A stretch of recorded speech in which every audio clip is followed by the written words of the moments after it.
BMKG Sumatera Selatan menyatakan, cuaca panas akibat musim kemarau tahun ini diperparah dengan fenomena El Nino yang masih berlangsung. Sejak Juni hingga Oktober, potensi hotspot juga terus meningkat jelang puncak musim kemarau. Berdasarkan data sebaran titik panas yang dirilis BMKG, 2 Oktober 2023 di Sumatera Selatan, sebanyak 41 titik panas dengan tingkat kepercayaan tinggi. Situasi ini diperkirakan masih terus berlanjut hingga berakhirnya El Nino pada akhir tahun ini. Masyarakat tetap perlu waspada, meski musim hujan diperkirakan dimulai pada pertengahan November.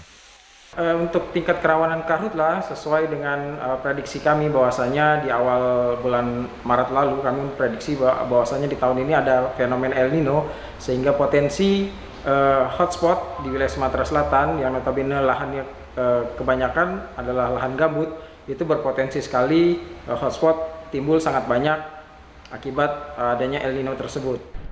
Potensi hujan diperkirakan muncul pada Oktober namun belum merata. Kabut asap akibat kebakaran lahan juga masih mengancam. Hal itu karena angin yang bertiup dari tenggara dan barat laut dan utara. Asap kebakaran dari Ogan Komering Ilir berhembus ke arah Palembang, menyebabkan kualitas udara memburuk. Emrizky Nurmizan, Kompas TV, Palembang, Sumatera Selatan.